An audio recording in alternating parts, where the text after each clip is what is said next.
Hoje mais cedo eu estava dando aula para o meu aluno de teclado e ele veio com uma descrição muito curiosa, que foi uma descrição que não era totalmente imprecisa, assim. Então, antes de começar a aula, de fato, eu puxei uma música para a gente escutar, né?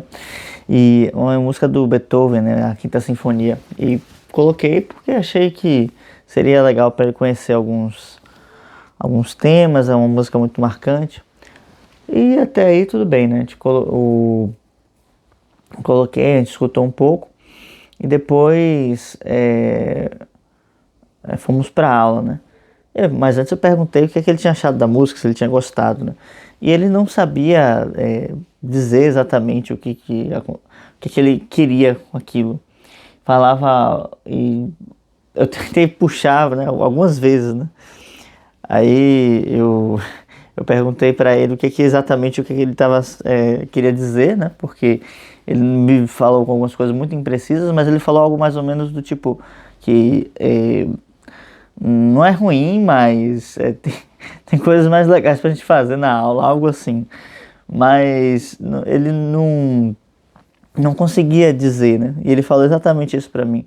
Eu sei o que eu quero dizer, mas eu não sei como dizer. Então, até que eu perguntei, então você prefere ficar tocando do que ver outras pessoas tocarem? Aí ele disse, quase isso. Então, assim, muitas vezes a gente se pega nesses momentos em que a gente passa por situações em que a gente não sabe exatamente o que acontece, né, conosco. Assim, a situação externa é bem óbvia, né, e não sei, no caso ali estávamos ouvindo uma música e observando no vídeo, né, a orquestra organizada, mas por alguma razão no dia a dia isso também acontece, né? A gente passa por uma situação, seja está pegando um ônibus, está numa aula ou numa roda de amigos, né? Sei lá, num barzinho, e acontece uma situação trivial, né? Seja uma música que está tocando na hora, ou seja um engano na hora de pagar a conta ou nos pedidos que são feitos, né? Em qualquer outra situação mais trivial possível, mas alguma coisa acontece, né, em meu coração, né, como diz a música, alguma coisa acontece no nosso mundo interior que parece que a gente cria uma desconexão, né? Como se a gente estivesse ali por algum momento, né, ou focado no que a gente está fazendo, né? E a mente está conectada com o corpo, né? E de repente acontece uma situação que tira a nossa consciência daquele momento específico e faz com que ela translade em diversas situações. E esse gap, essa falha, essa folga aqui, esse espaço vazio entre aquilo que nos acontece, né, no mundo concreto e aquilo que se passa na nossa mente, ou aquilo que está no nosso mundo exterior e aquilo que está no nosso mundo interior, né, como se fosse uma espécie de cebola, esse espaço, essa distância, esse abismo, ele é preenchido por uma ponte, e essa ponte é a linguagem. Ou seja, a linguagem, ela conecta o nosso mundo interior com o mundo exterior. Ela faz as conexões necessárias para que a gente possa comunicar e transmitir aquilo que se passa no nosso coração, nos nossos pensamentos. Hoje, isso não é visto dessa forma, a linguagem é tratada de uma maneira banal. Mas aqui, nesse canal, uma das coisas que a gente busca trabalhar é justamente como conectar essas coisas e como fazer com que a linguagem seja uma ferramenta na construção do indivíduo, tá bem? Então, assim, o limite da sua linguagem, não há para onde fugir, o limite da sua linguagem é o limite do seu mundo, porque à medida em que a gente não conhece as palavras adequadas para poder expressar certas realidades, a gente vai ficar empacado nessas realidades e vai fazer com que a gente não tenha novas experiências. E esse ponto de novas experiências, às vezes as pessoas confundem, porque muitas vezes a gente associa a experiência a passar por coisas que corriqueiras, né? Mas do ponto de vista da consciência, do ponto de vista filosófico, a experiência ela só é tida, ela só é assimilada se a gente está presente, se a gente está consciente do processo. Então, toda experiência ela precisa ter em conta que a consciência esteja presente nesse momento. É claro que consciência é uma palavra de difícil definição e que não é o foco da gente trabalhar isso agora, mas o que é importante, né, para a gente ficar aqui, para trabalhar aqui nesse vídeo, né? Em diversas situações da nossa vida, a gente vai estar como este meu aluno, que está com uma dificuldade grande de dizer aquilo que ele quer dizer. Porque ele quer se comunicar, ele quer responder uma pergunta, mas ele não tem as ferramentas próprias, os meios próprios para isso. E a linguagem faz isso. A linguagem é essa ferramenta que faz com que essa ponte que eu falei seja construída. Ela é a ferramenta que constrói a ponte, ela é em si a própria ponte. E assim como, né, quando eu vou construir um armário, eu vou construir um móvel, eu preciso das ferramentas adequadas para poder traçar bem a linha do esquadro e das ferramentas adequadas para fazer os encaixes na madeira e poder permitir que as colagens sejam bem aplicadas e todos os outros componentes. Eu preciso conhecer cada uma das ferramentas, né? Seja se eu vou usar ferramentas manuais, um serrote, um graminho, uma lixa, uma plana, ou seja, se eu vou usar essas ferramentas elétricas, né? Como uma serra circular, uma tico-tico, enfim, uma lixadeira elétrica ou uma tupia, né? Todas essas são ferramentas válidas, mas eu preciso saber como eu utilizo e a que finalidade cada uma se destina. Então vamos dizer que a linguagem como um todo seria uma caixa de ferramentas, né? E cada palavra seria como uma ferramenta específica. A gente pode pensar dessa forma. E assim como existe uma grande vastidão, né, um grande espaço inexplorado, uma grande mata virgem, né, dentro do nosso interior, em que há esse caminho até o nosso ser, que a gente precisa cortar esse espaço para fazer essa trilha, também, né,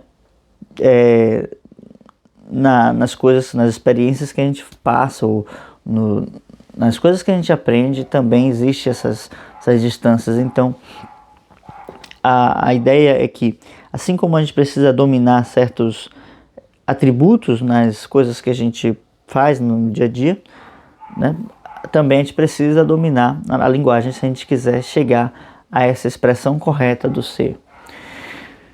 Eu falei dessa trilha que leva ao mundo interior, e essa trilha que leva ao mundo interior puxa para fora a nossa expressividade.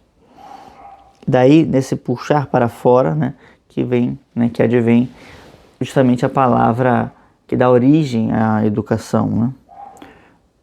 Então, tirar de dentro, né, trazer para fora, eductire, exducere, que é justamente essa palavra no seu sentido original, educação. Então, esse processo de ir pavimentando, vamos dizer assim, a estrada, né, que nos leva a esse caminho, e permite essa passagem, né, do mundo interior para fora, que faz com que a gente possa dizer que na linguagem ou na educação a primeira ferramenta a ser desenvolvida é a linguagem. E é, de certa forma, aquilo que vai permitir que a gente possa se relacionar depois com a filosofia e com outros temas mais, assim, abstratos.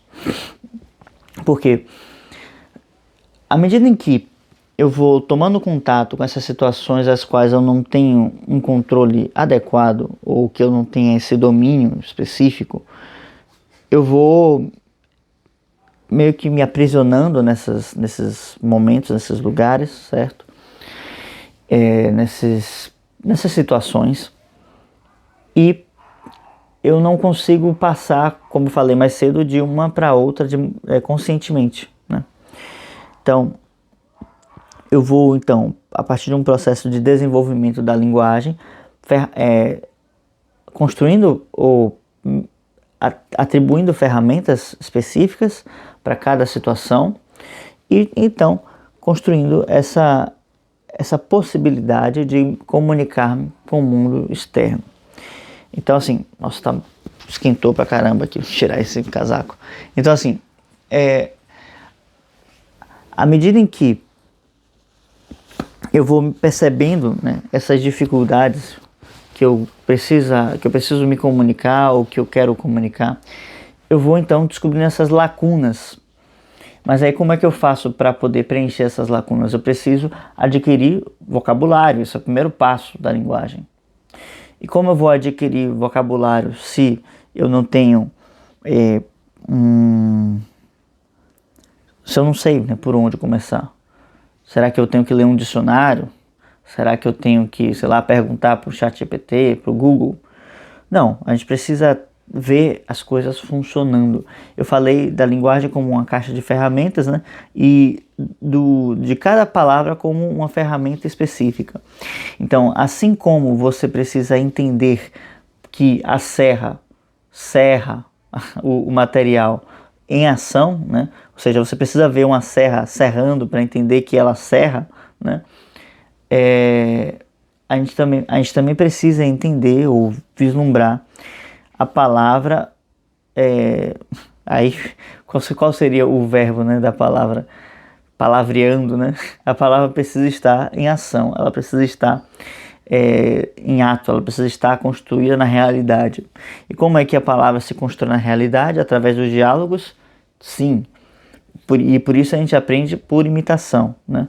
Ou seja, nossos pais estão falando, né? Alguma pessoa mais velha, um professor, passa pra gente um vocabulário específico, uma fala específica. E a gente vai tomando posse desse vocabulário por imitação. Porém, as nossas conversas hoje em dia estão cada vez mais pobres, mais desprovidas de sentido e de finalidade. Elas não têm em si, elas não dizem nada mais do que aquilo que elas dizem. E às vezes, pelo problema, né, que a gente costuma chamar de analfabetismo funcional e as coisas que afetam nossa inteligência, né? Às vezes a gente pensa que está comunicando algo, mas na prática não está falando nada de útil e de verdadeiro e de profundo. E muitas vezes a pessoa até sabe aquilo que ela quer dizer, mas ela não sabe como dizer. Então, novamente, existe uma lacuna aí, tá? Então, a linguagem preenche essa lacuna, mais uma vez, entre esse mundo externo e o meu mundo interior. E a forma mais própria de desenvolver a linguagem é através de literatura, ou seja, através de poesias. A poesia é a forma mais simples, não diria mais simples na verdade, mas é a forma mais assim concreta e eficaz de desenvolver linguagem, porque a poesia transforma a palavra de meros conceitos para objetos concretos que têm vida própria. E nesse processo de vida própria, eles também atribuem às coisas a sua própria característica. Isso que eu estou explicando é uma figura de linguagem chamada metonímia, né? E como diria Ortega y Gasset, a raiz de toda a figura de linguagem é uma... Desculpa, eu estou explicando a metáfora. Isso que eu acabei de falar, que você atribui uma qualidade de um objeto a outro objeto, é a metáfora, me perdoe. E como diria Ortega y Gasset, a raiz de toda figura de linguagem é a metáfora. E aqui eu nem pensei em pegar um livro para esse vídeo, mas para não perder o costume, né? Vou escolher algum poema de Camões aqui, no acaso, eu espero que dê certo, né? Senão isso aqui vai ser uma falha épica, né? E aí vamos ver o que vai sair. Mas aqui tem os sonetos, vamos ver o que acontece.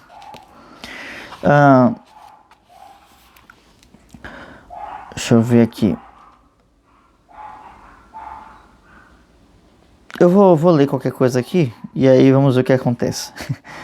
Começa assim esse soneto. Doces lembranças da passada glória. Doces lembranças da passada glória que me tirou fortuna roubadora. Deixai-me descansar em paz mora, que comigo ganhais pouca vitória. Eu vou continuar aqui mais um pouco. Impressa tenho na alma larga história deste passado bem que nunca fora, ou fora e não passara, mas já agora em mim não pode haver mais que a memória. Então, a primeira coisa que tem a se dizer sobre vocabulário aqui, né? Eu acredito que nenhuma dessas palavras estão aqui desconhecidas, né? São todas muito comuns, né? Mas logo aqui na primeira estrofe, no segundo verso, nós temos que me tirou fortuna roubadora. E se a gente vai ao sentido... Nossa, tem uma cachorrada aqui na rua, não sei o que está acontecendo, mas enfim. E logo quando a gente vai para o sentido comum da palavra fortuna hoje, o que nós temos é um estranhamento, porque ele vai falar o seguinte: doces lembranças da passada glória, ou seja, doces lembranças de uma glória que passou. Aí ele coloca, que me tirou fortuna roubadora. Se eu penso no sentido que a palavra fortuna tem hoje, eu vou pensar em um monte de riquezas, né? E de dinheiro, talvez. Principalmente dinheiro, né? Falar fortuna é dinheiro pra gente. Pelo menos pra mim, a primeira coisa que vem à cabeça é isso. Mas, aí tem um parêntese aqui, né? Um adendo. Fortuna está escrita com maiúscula, né? Então, se refere a um nome próprio.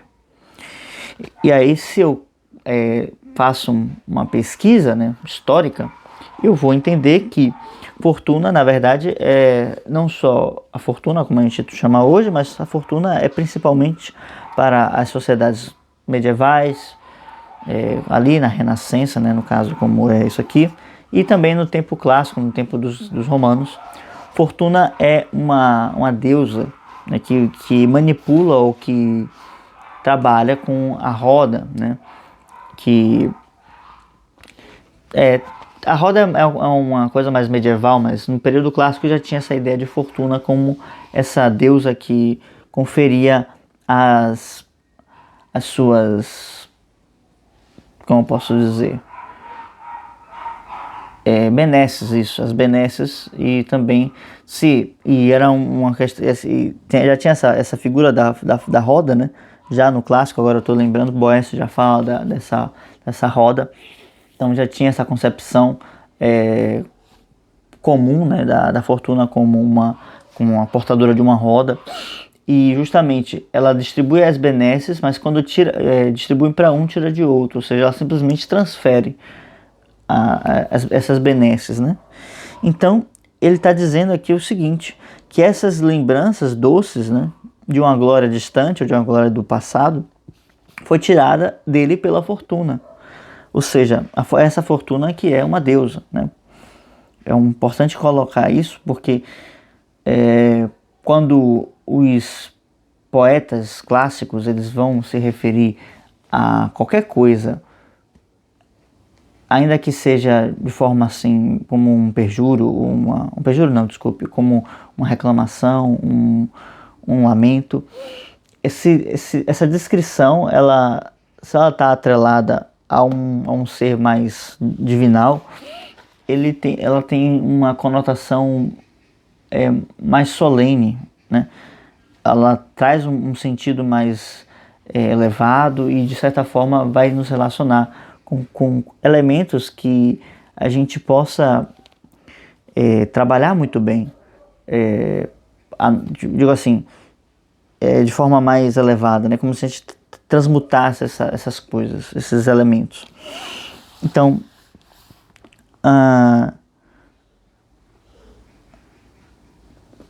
aí a coisa então toma uma cara nova, né? Uma outra conotação. Então, assim, aqui já nessa estrofe, ele já traz essa ideia, ou seja, eu preciso resolver uma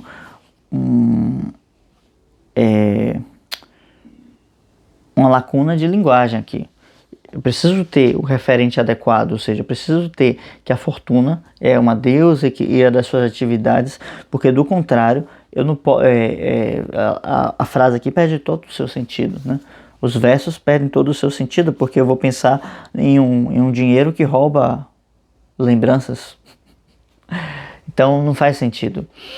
Então, assim, quando a gente pega esses textos mais antigos, a gente consegue relacionar esses elementos. E percebe que eu falei de aquisição de vocabulário como o primeiro passo para o desenvolvimento da linguagem, mas é realmente só o primeiro, porque logo aqui de cara eu já precisei fazer uma leitura mais profunda desse sentido. E o tempo todo na poesia a gente precisa fazer essa leitura mais profunda do sentido. Então, quando eu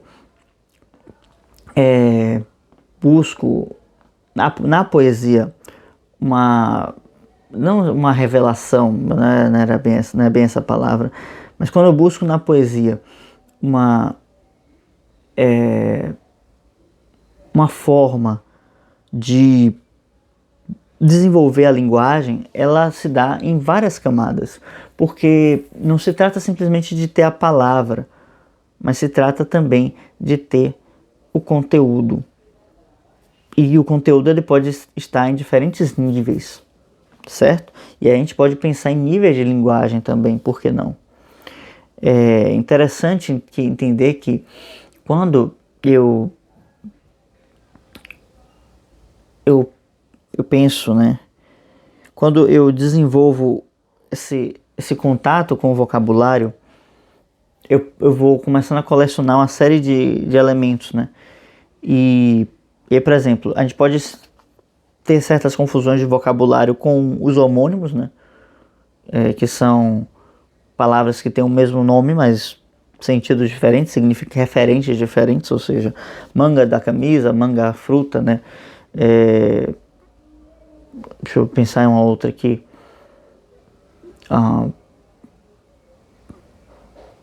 Agora eu não vou me lembrar de outra coisa. Mas entendendo que muitas vezes a gente está se relacionando com essas questões, né? Ou seja, eu pego uma palavra, essa palavra tem outra significação, e que nessa significação não é exatamente... não é somente uma significação material, como é no caso do homônimo, que eu tenho nomes diferentes para duas coisas diferentes, né? Ou eu tenho o mesmo nome para duas coisas diferentes, mas eu tenho também graus de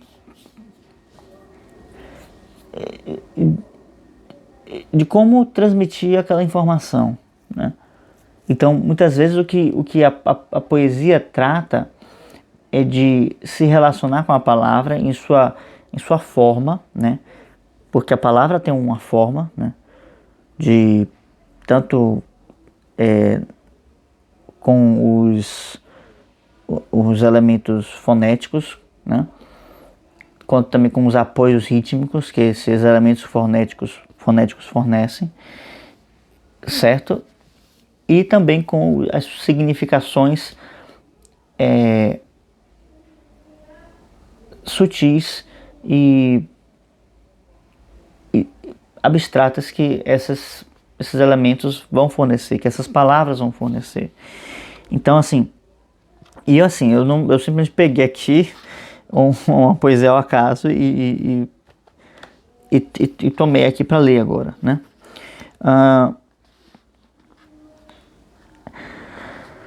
E assim, já peguei esse exemplo, né?